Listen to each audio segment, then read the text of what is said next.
for braving the weather to be here. It's one of those things, just kind of watching it, and hopefully I won't get stranded, but if I do, that probably wouldn't be so bad. So I'm going to begin speaking to you in a different language, and you may think, wait a minute, why is she doing that? And I'm going to just give you a little bit of heads up. It might feel a little bit like when you walked into French class in high school, and the teacher is speaking in French and giving you the syllabus in French, and you're going, oh my gosh, if I knew French, I wouldn't be here. And so it might seem a little unnerving, perhaps, or confusing. But the French teacher has a reason for doing that. And what the French teacher is doing is trying to tune your ear to the language.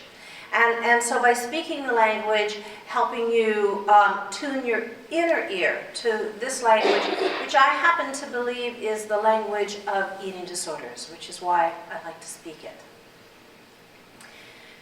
There was once this man who had black and white cattle. And he loved his cattle so much that he treated them like his own children. And every morning he would go out and he'd milk the black and white cattle, and they would give him white frothy milk. Well, one morning he goes out to milk the black and white cattle, and there's no milk. And he goes, well, that's strange. The next morning he goes out to milk the black and white cattle, again, no milk. So he moves the cattle to a place where the grass is greener, thinking, well, this will solve the problem. Third morning, he goes out to milk the black and white cattle, still no milk. So he says, you know, there's something really wrong here. I'm going to stay up all night until I can see what it is. And that's what he did. And in the wee hours of the morning, he saw the most amazing sight. The heavens opened, and down from the heavens came this huge rope. And climbing down the rope were the most amazing women he had ever seen. And they were carrying calabashes. And they went over to his black and white cattle, and they milked the white frothy milk. Well, the man didn't care about the milk. These women were the most amazing women he'd ever seen. So he ran towards them, and he grabbed one of them. She shrieked, calabashes, milk flying everywhere, as the rest of the women scurried up the rope into the heaven. But he held on to her.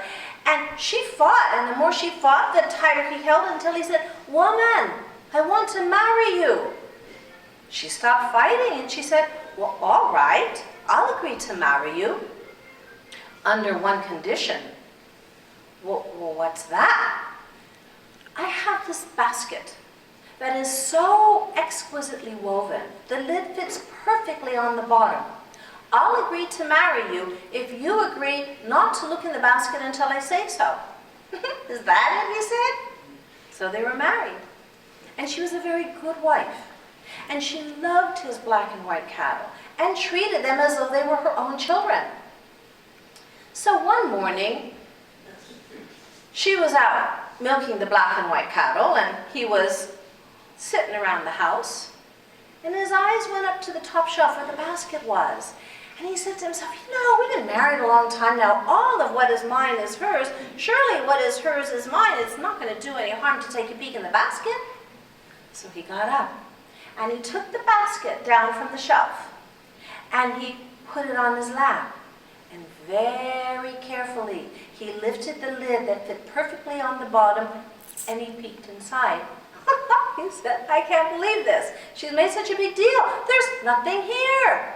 He put the lid back on the basket, put the basket back up on the shelf. So when his wife came home, she said, so, husband, what have you been doing? And he said, I looked in the basket. You looked in the basket? Yeah, I can't believe you've made such a big deal out of it. You looked in the basket. And what did you see? Nothing. There was nothing there. You looked in the basket and you saw nothing. If only you would have waited, I would have shown you how to see what was in the basket. Now I must leave you. And she left him. And the old Kikuyu storyteller says, mankind still thinks those things of the spirit which cannot be seen are nothing. Now, I tell you this story because one of the problems with eating disorder is that people think that it's about fat, and they think it's about food, and they think it's about the number on the scale, and they don't understand that eating disorders are about invisible forces. They're aspects of the spirit that are very powerful, and if not tended to, that's the energy behind what's driving the eating disorder behavior. What are those things? They're emotions. They're intuitions. They're things that we cannot see with these eyes, and because we live, though, in such a literal world, we think it's about the food, it's about the fat, it's about the number on the scale. And as a result, not just the person struggling, not just concerned family members and friends, but unfortunately sometimes even healthcare professionals put the entire focus on the food, the fat, the weight, all of that, and they miss what's in the basket. These invisible things that it requires a different way of seeing. But they're real nonetheless, and they're very, very powerful. So when I first started working with eating disorders, I had a sense of this, but it was like, okay, wait, how do you get to those invisible things, right? It's like, how can you possibly perceive them?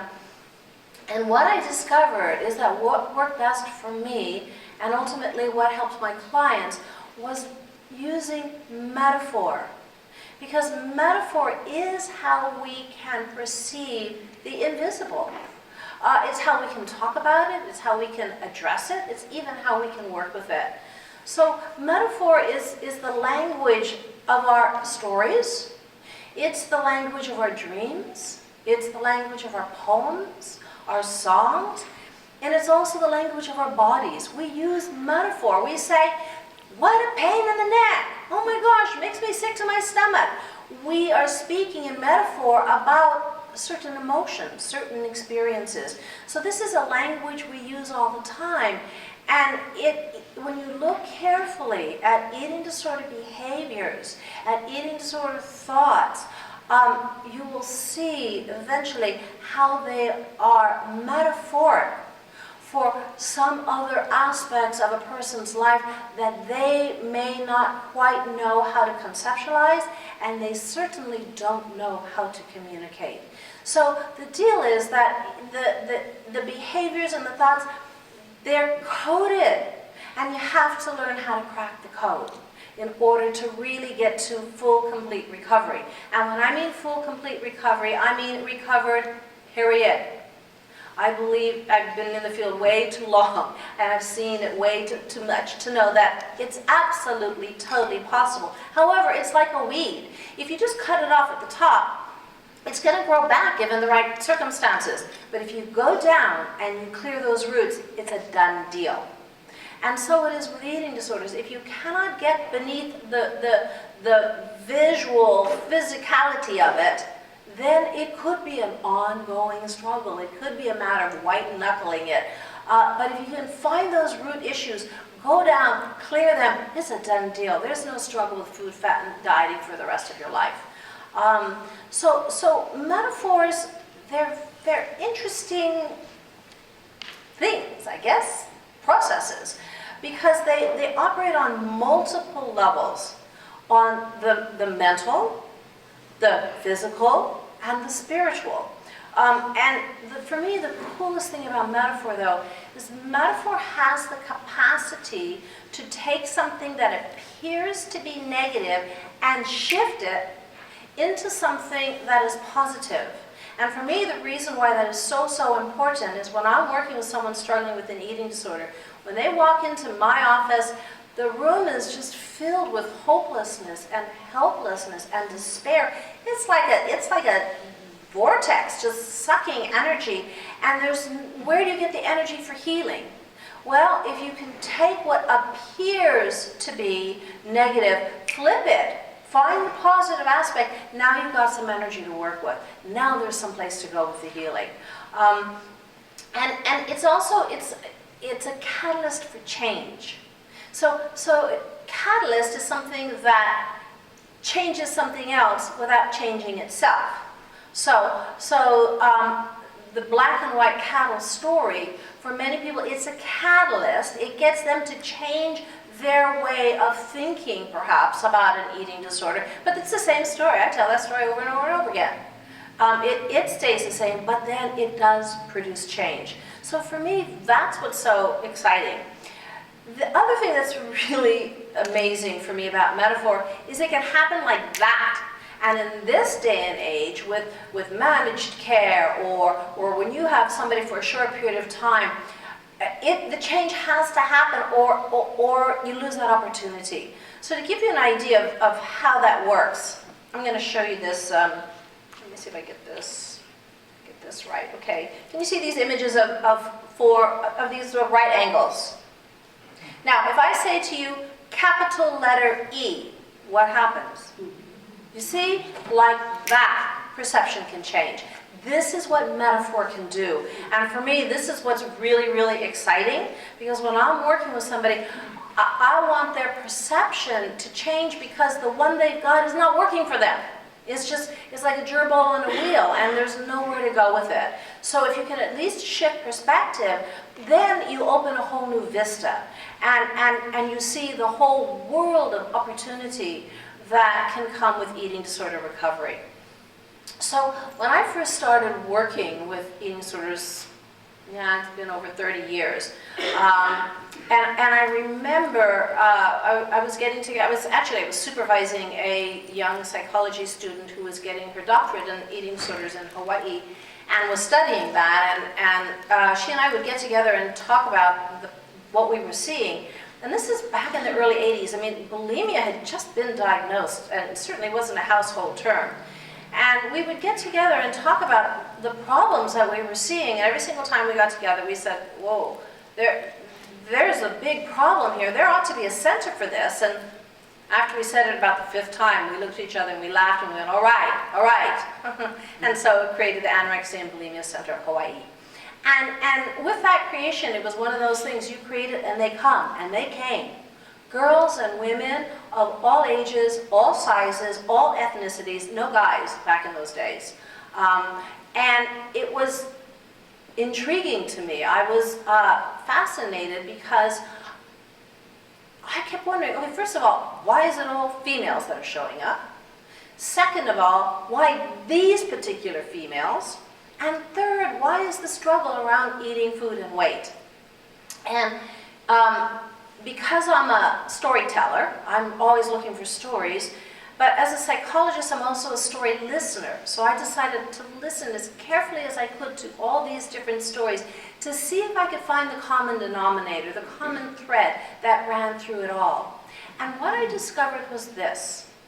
That these girls and women were like the child in the fairy tale, The Emperor's New Clothes. And I'm going to give you a brief version of that. There was once this emperor. He really didn't care much about ruling his kingdom. He was very vain and mostly interested in fine clothing and jewelry. And he had quite the reputation for this. And so a couple of con artists came into town, and they pretended to be tailors, but they said, oh, our clothing is so fine, only those fit for their station in life can even see it. Well, this impressed the emperor, so he commissioned the con artists to create a whole new wardrobe for him. And so the con artists pretended to cut and stitch cloth that wasn't there, and all the people who worked for the emperor carried on about the fabulous outfits that he was getting, because they didn't want to lose their job. And even the emperor himself went on and on and on about his magnificent new outfits, because he didn't want people to think he wasn't fit for his station in life. And so the con artists, they laughed all the way to the bank. And now there's going to be a grand procession where, through the whole town, where the emperor's going to wear his new outfit. Well, of course, he's totally naked. But all the townspeople, they were just oohing and awing about such fine clothing, because they didn't want their neighbor to think that they were stupid. But there was a child in the crowd that said in a very loud voice, "But Mommy, the emperor has no clothes on at all." And when this child spoke, it created a ripple throughout the crowd, and everyone saw the emperor for the fool that he was. Now, the way in which I was seeing that these girls and women were like the child in this story is they had an uncanny ability to see the invisible. They could read between the lines. They could see the bigger picture. They could perceive hypocrisy. They could sense when things were not okay, even if everyone around them said things are just fine. Things are just fine. And so when they started to speak out about what they were sensing, what they were picking up, because their lives weren't fairy tales, they were either ignored, they might have been ridiculed, and in some cases dismissed, and other cases abused. So what had to happen as, and I'm talking young, like, age 4, when a child might say, but Mommy, if Daddy loves us so much, how come he never comes home? Or some such thing. That nobody wants to talk about this. Or it could have happened in school. But somewhere along the line, what happened is they discovered that they had to find some way to dim their light, to diminish this capacity to see subtle realities that others around them could not see. Because what a child wants more than anything else in the world, what all of us want more than anything else in the world, is a sense of belonging. But what happened is they thought, oh, wait a minute, nobody is seeing what I'm seeing, and they're telling me I'm wrong for seeing this, or having this, I'm too sensitive, I'm overreacting, whatever. So I've got to squash this so that I can fit in. So here's the beginning of confusing a sense of belonging, because, what does a child know? The difference between belonging and fitting in? It's a big difference, folks. The feeling of belonging comes with staying connected to true self as you connect with others. The sense of fitting in comes from changing or trying to change the way you think, the way you feel, the way you look, the way you act, so that you can fit in with everybody else. So now you have a child who has this deep sense of not belonging, which is very, very painful. But they don't know. They don't know it. All they know is, there's something wrong with me. There's something fundamentally wrong with me. I'm broken, I'm damaged goods. I can feel it, I can tell it. There's something wrong with me. They don't quite know what it is until they go on a diet. Now, what we in the field of eating disorders know is that there's all kinds of factors that create an eating disorder. It's like a soup. You need a lot of different ingredients. And many of those ingredients could be genetics. It could be some kind of personality predisposition. It could be trauma. It could be family dynamics. It could be a culture that emphasizes being thin. I mean, all of this stuff loads the gun. There's one thing that pulls the trigger, and that's going on a diet. So let me explain to you why and how powerful this works. Now remember, we live in a culture now that is so infused with diet mentality that seems like it's normal.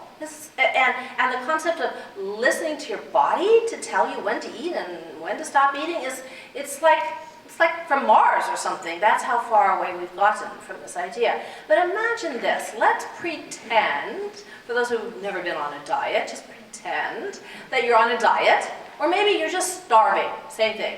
And you're driving down a road, and you've been down this road 100 times before, but you're starving, and you're driving down the same road. What is going to get your attention on either side of the road? Every restaurant, every fast food, anything that has anything to do with food. And what's going to be in your thoughts? Well, all those foods, especially the ones you're not supposed to be eating. Right? We've all been there, done that. It's like, the body is designed to do that.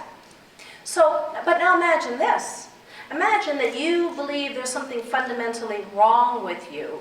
And maybe you're dealing with something that's big, like a love-hate relationship with your mother, or your boyfriend just ditched you, or you're on a career path that doesn't serve you, or you're not sure to handle the marital stress that you're going through, or these require a complex set of skills to resolve. But let's say you don't have that skill set, and you have this overwhelming sense that something wrong with you, and finally you got it, what's wrong with you? You're too fat. Now, and you like food too much. Now, as painful as that is, And make no mistake about it, it's very, very painful. At least it's something you can hold on to. And not only that, it has an answer. Too fat, lose weight. Too fat, lose weight.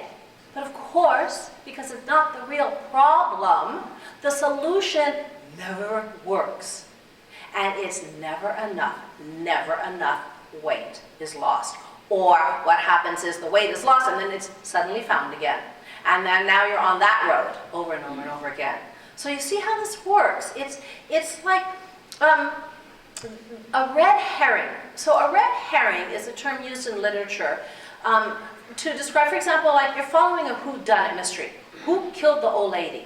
Is it the maid, the butler, and the chauffeur? And you're following this mystery along. And everybody's watching the maid because she's kind of weird. She does strange things. And you see at the end of the story, there's a twist. It was the butler, who nobody suspected because everybody's watching the maid. The maid is the red herring. With eating disorders, food and fat is the red herring. It is not the real problem. But it appears to be the real problem, and it functions as the distracting element to keep everybody focused on that. And the problem is the real culprit never gets resolved. Those feelings, the deep feeling of not belonging, of thinking there's something wrong with you, that you're too emotionally sensitive, that you react too strongly. Because what I've found is that girls and women who struggle with disordered eating are what I call thin-skinned. And thin-skinned people are people who feel things deeply. Something that might be no big deal to somebody else penetrates their very bones. So imagine what it's like to be born, and you're born this way. Sorry folks, it's like you're not going to change it anywhere, you're going to change the color of your eyes. To be born thin-skinned into a world like ours that values being thick-skinned. No big deal. Water, it's like stiff upper lip. Just deal with it. Get over it. Don't make mountains out of molehills. Blah, blah, blah, blah, blah. So imagine then, if you're born thin-skinned, maybe into a thick-skinned family, certainly into a thick-skinned culture, how are you going to learn to deal with these deep emotions, this sensitivity? And the way I see it, frankly, being thin-skinned is a wonderful thing. If our world leaders were more thin-skinned, we would have a much more sensitive, compassionate world, to be sure, because there's great sensitivity and empathy that comes with it. But there is a serious problem if you are born thin-skinned and you are not given the tools that one needs to be a thin-skinned individual in a thick-skinned world. And there are tools you need. Otherwise, you're going to be absorbing everybody's nonsense. And there's a lot of nonsense out there. My husband loved me more than life itself. But guess what? He had nonsense. Whose job was it to protect myself from it?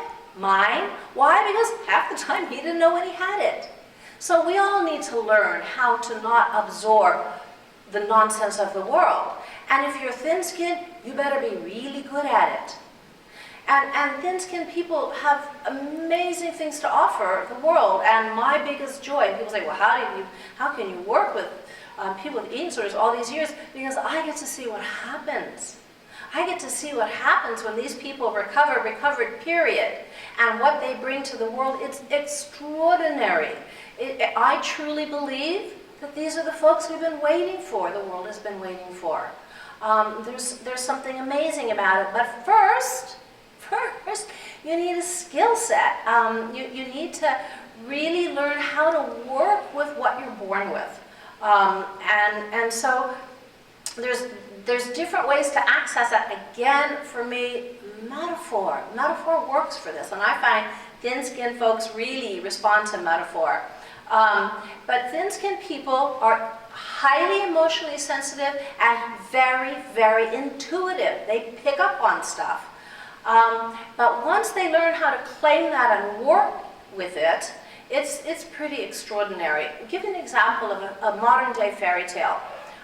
There was this young woman, and she was a school teacher, and she met and fell in love with a real live prince. Now, I was pretty impressed with this because as a girl, I counted how many princes there were on the planet. There weren't very many. And she met and fell in love with a real-life prince, and it appears that he fell in love with her. And so they were betrothed. And a dress was commissioned. And the carriage was drawn. And the whole world was watching as they were to be married. Me too. Because this was like, oh my gosh, a fairy tale occurring in my lifetime. And there was a little blip about something about jewelry or cufflinks, but hey, the dress had been commissioned. The carriage was drawn. The whole world was watching. And so they were married. And this woman became a princess, a real live princess. And she went to live in the kingdom. But she discovered there was protocol to be followed. And there was paparazzis like nobody's business. They were watching her every move and what she was wearing and blah, blah, blah. And the princess developed an eating disorder. And with the whole world watching.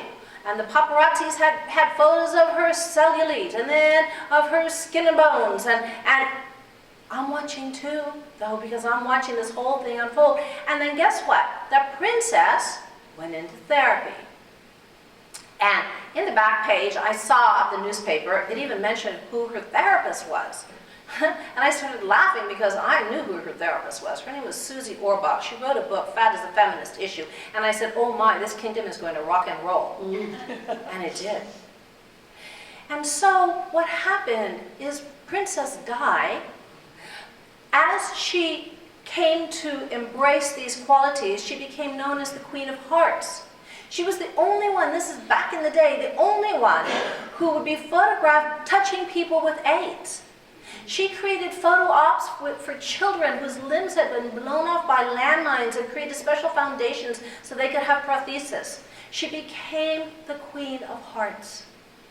And when she died, her brothers had something really interesting in her obituary. He said, you know, my sister, she had all kinds of difficulties, and you all know she struggled with eating disorders, but she also had amazing attributes, and I have to say, of all of them, probably the most amazing was her kind heart and her keen intuition.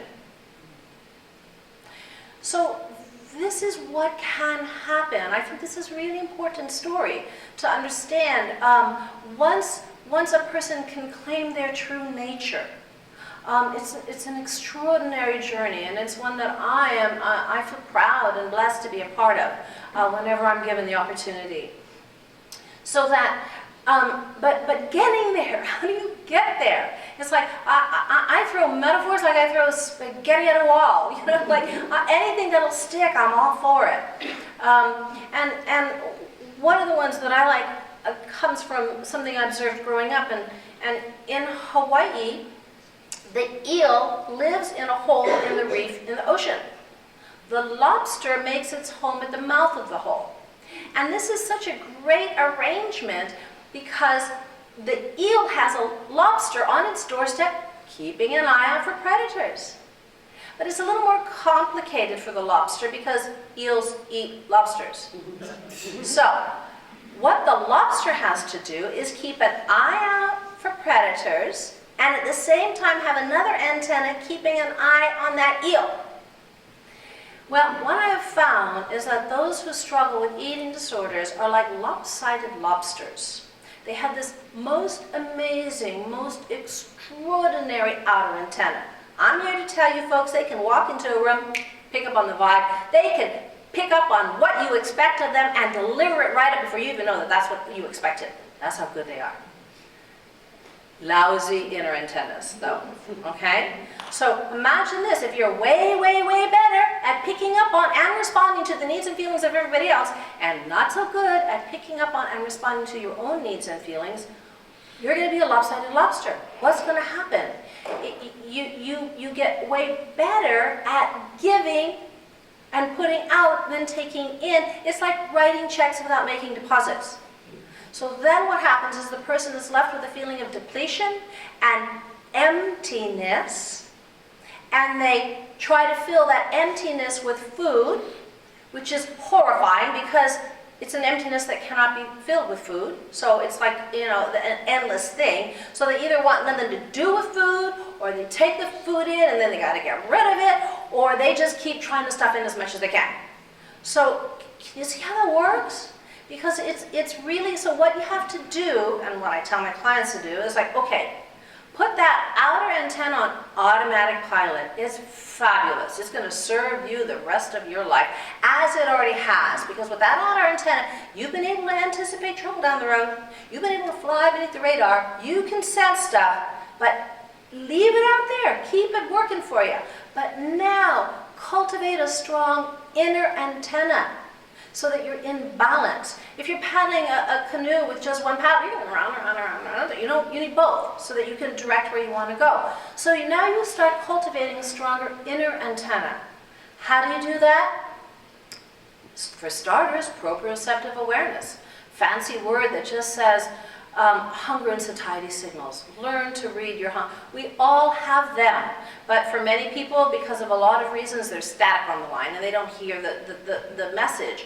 But we all have a sensation in our bodies. It takes quite a while to find it because we as a culture have been taught to dismiss it, but it's still there, waiting for us to find it.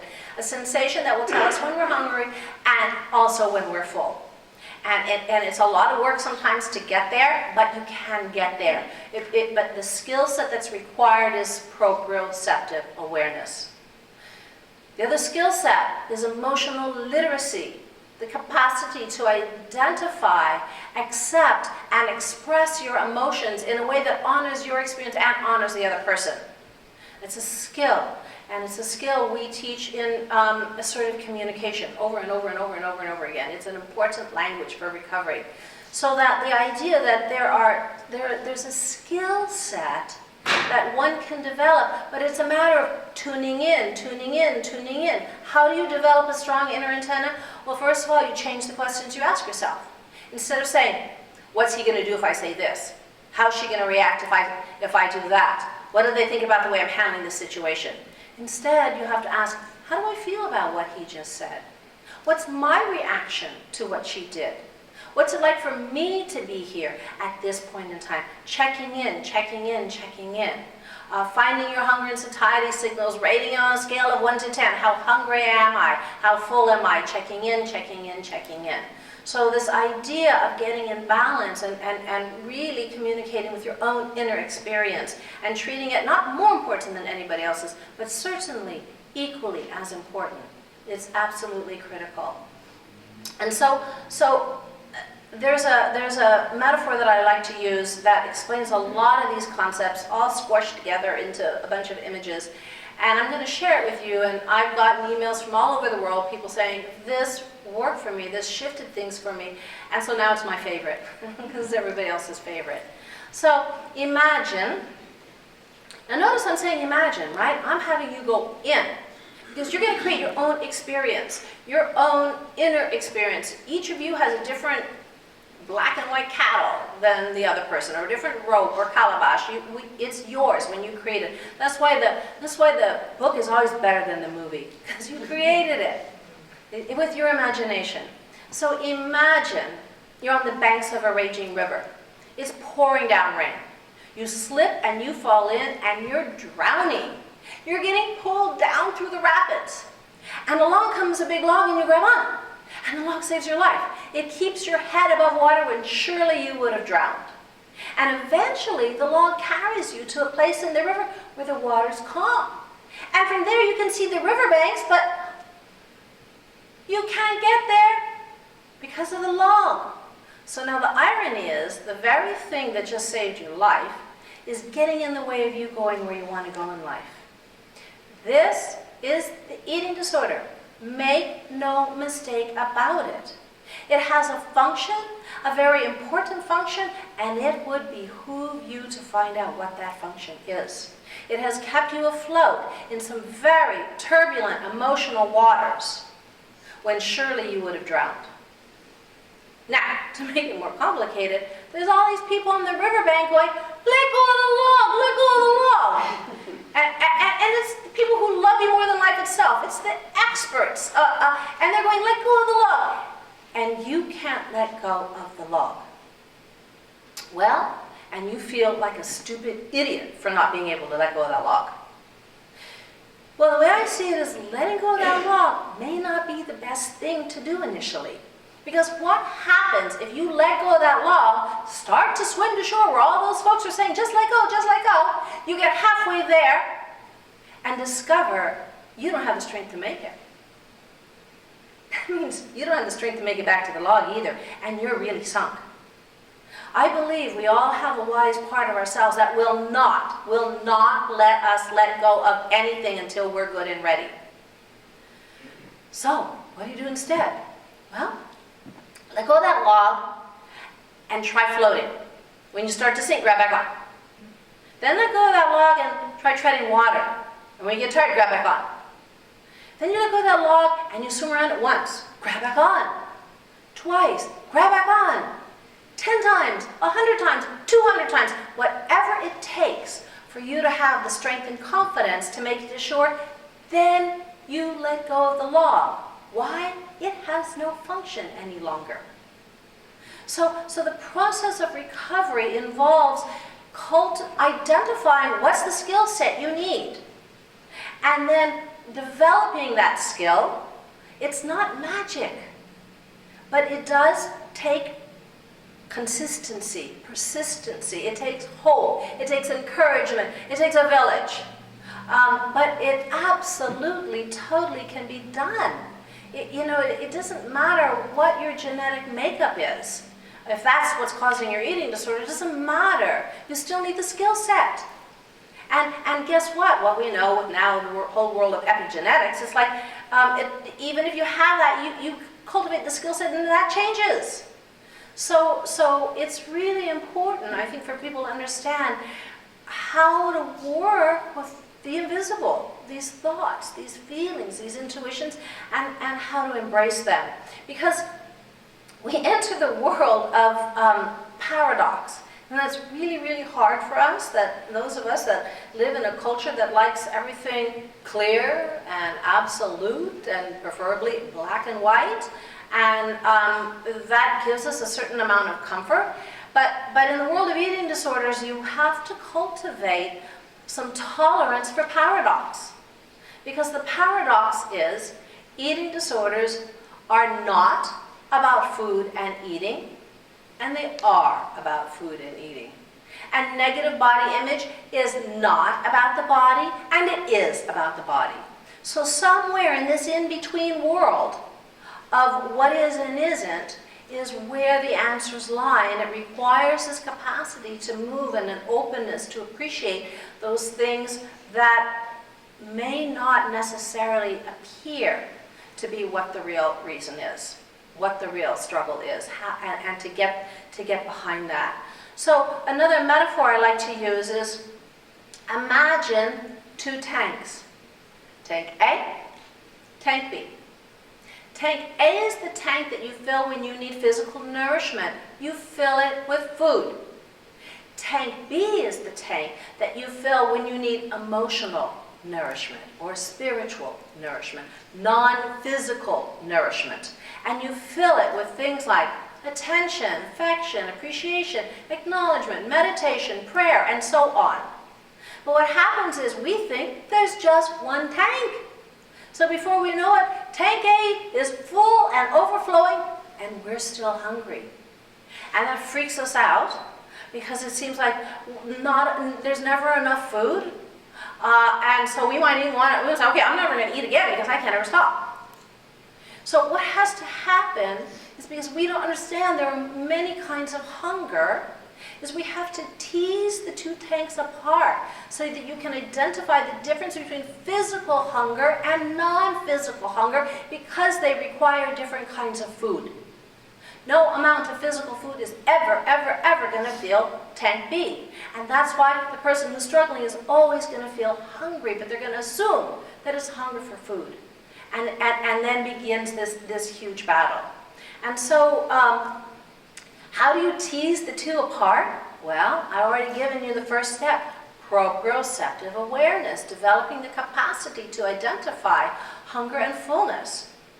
So it works sort of like this. And let's say you learn it, and you work with a dietitian, you work with a therapist, you learn, you take 2 bites at a time, you keep checking in, trying to find what is the physical sensation that tells you you're hungry.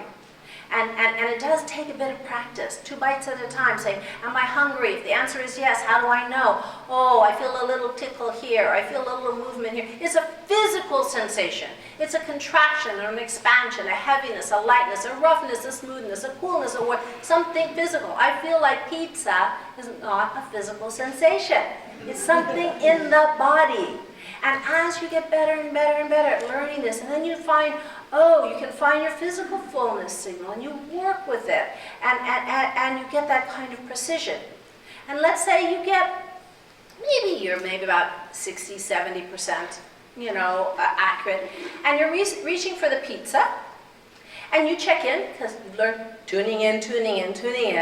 You check in, not a hunger signal in sight, but you still want to eat that pizza. Well, guess what, folks? We're no longer in tank A. You've now tumbled down Alice in Wonderland's rabbit hole, landed smack dab in tank B. And in tank B, pizza's not pizza. Food is not food. What is it? It's a symbolic representation of another kind of hunger that you are experiencing and may not even know about. Now we've got to crack the code, all right? We're back smack dab in the world of metaphor. How do you do it? Well, I'm going to give you just a condensed version of cracking the code, and it works something like this. And it's only if you want the food and you're not physically hungry, or you are physically hungry and you won't let yourself eat that food. It works both ways. So, sweet foods usually have to do with either feeling like there's not enough sweetness in your life, or you're not sweet enough. Crunchy, salty foods, typically, I can see you guys are already scanning. You're like, oh, okay. Crunchy, salty foods typically are connected with unexpressed frustration and anger. Warm foods, soups and stews, oftentimes are connected with a hunger for emotional warmth. Spicy foods are connected usually with a desire for excitement, stimulation, and change. Chocolate, come on, Valentine's Day. Sex and romance. So, what happens is they say the unconscious really is unconscious. It's out of your awareness. This is one of the ways it comes into your awareness, but it's talking to you, in the language of metaphor. The same language as your dreams and art and all of that. So that's why it's important to learn to crack the code. And what I have to say is this: when you learn to do it, believe it or not, it becomes fun and it becomes funny. Yes, recovery from eating disorders can be hard work. And sometimes it can feel like you're crawling over cut glass on your bare knees. It's hard. But it's not simply hard. It is joyful. It is amazing. You can have all kinds of oh my gosh, I could have had a V8. You can have all these very insightful experiences that are funny when they happen, because things lighten up, at least for that moment, and make the journey well worthwhile. And it is worth it, because when someone has recovered from an eating disorder, as I said before, what they have to bring to this world is absolutely incredible. This capacity to perceive these subtle realities that can bring joy to everyone's life is really their contribution. And so, I'm on board to support in any way I can. And I also understand it's not like us and them, oh, there's those weirdo people with eating disorders, and then there's us. No, we all eat for reasons other than physical hunger, all of us. And it's helpful to recognize that and learn that, and it becomes a tool for self-awareness. When I was in graduate school, I'd be in front of that fridge like this all the time. Physically hungry? No. what was I experiencing? I was having performance anxiety. I was so stressed out about trying to memorize this stuff or write this paper that I wanted to convince myself, remember the red herring, that I was hungry so that I wouldn't have to feel how scared I was about not doing well. That's how it works for all of us. It's just that when somebody's in the throes of an eating disorder, that's the only skill they have. So as you introduce more skills, doing whatever someone is doing with eating and food is always going to be an option, but if you have 4 other things that work way better, the chances of you choosing that are slim. Now, that doesn't mean that there aren't times that you're going to eat when you're not hungry. Yes, of course, but it becomes the exception rather than the rule. Yes, there will be times that maybe you'll look at a food or think about a food and go, oh, okay, but it becomes the exception rather than the rule. And that's the same with negative body image. I'm watching the clock. We got 4 minutes, folks. So, and there's a story that I want to tell you because to really understand what is happening with negative body image, it seems like such a mystery to people. And this is a story that explains it for me. And I will decode the story for you so that you can get it. There was this king, and he was on a hunting expedition. And he'd been gone a long, long time, but it was a very successful hunting expedition.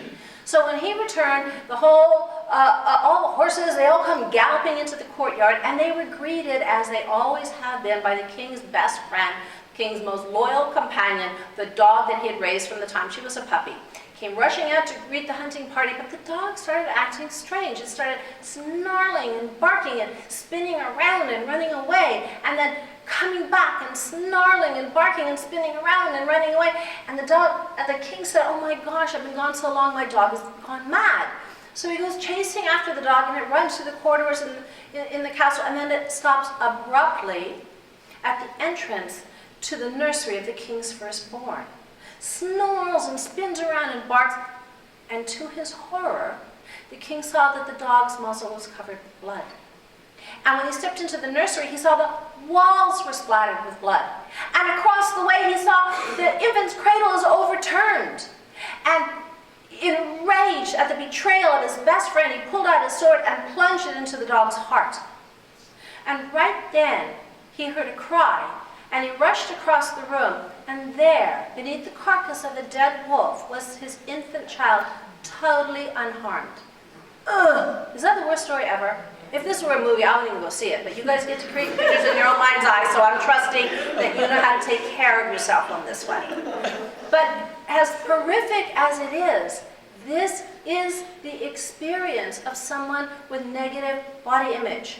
Because we all identify with the king, right? You all had that sinking feeling in your stomach. You went, oh my gosh. Because we've all been there. We've all done something harshly without pushing the pause button, sussing out the situation. We've all had reactions that sometimes were irreparable. We've all been there. We know what that's like. Like, oh my gosh. So we identify with the king. But in the story, the dog is our body. Okay? The dog is our most loyal companion, our best friend that's going to be with us from the day we are born until the day we die. So what happens when you have negative body image is something's wrong. It's my butt, it's my thighs, it's my jiggly arm, it's my double chin, blah, blah, blah, blah, blah, blah, blah. It's my wrinkles. Because we don't push the pause button to see really what's wrong. It's very easy to see the body. And especially if you're in the habit of body critiquing, and especially, that's where your mind goes. You have neural pathways that are just set up to go there without pushing the pause button. And the wolf, who is the real culprit? The real culprit is your inner critic. This is the wolf that runs with the media wolves. The media wolves, they're making lots and lots of money about you feeling bad about your body. And the infant in this story, it's this. It's the most unique aspect of your being. It's your true self, your soul self. There's never, ever, and never will be another Anita like me, and the same is true for each and every one of you. It's the most unique, precious aspect of our being, but the inner critic says it should look this way and not look this way. Mean, mean, mean is a very mean voice. But we don't realize that is the problem, not the body. The body's the messenger. The body's your best friend. But we don't see that. Because why? We don't push the pause button. You guys following this? See how it works? We think it's what we can see with these eyes. But if you just push the pause button and say, okay, wait, what's going on right now? How am I feeling? What's my reaction to what she said? How am I feeling about what he did? What's it like for me to be here in this point in time? Then you're not going to be going, oh my gosh, the cellulite, the wrinkles, the whatever. And you'll get to the truth of your being. And then, if you develop the right skill set, you learn assertive communication, where you learn to communicate your feelings about how you're feeling in that situation to whomever's in the situation, then you're not abandoning yourself as you're connecting to others. And that gives you a true sense of belonging rather than trying to fit in by looking a certain way. Do you guys track that? So I want to leave you with that understanding, which is why, you know, I don't like to get up and talk about statistics and all of that. It's like, who cares? You can go Google and get that. I want you to get an understanding about really, really what's going on. And it's hard to really get a grasp of these invisible things. So thank you for braving the weather and coming out and joining us, and appreciate it.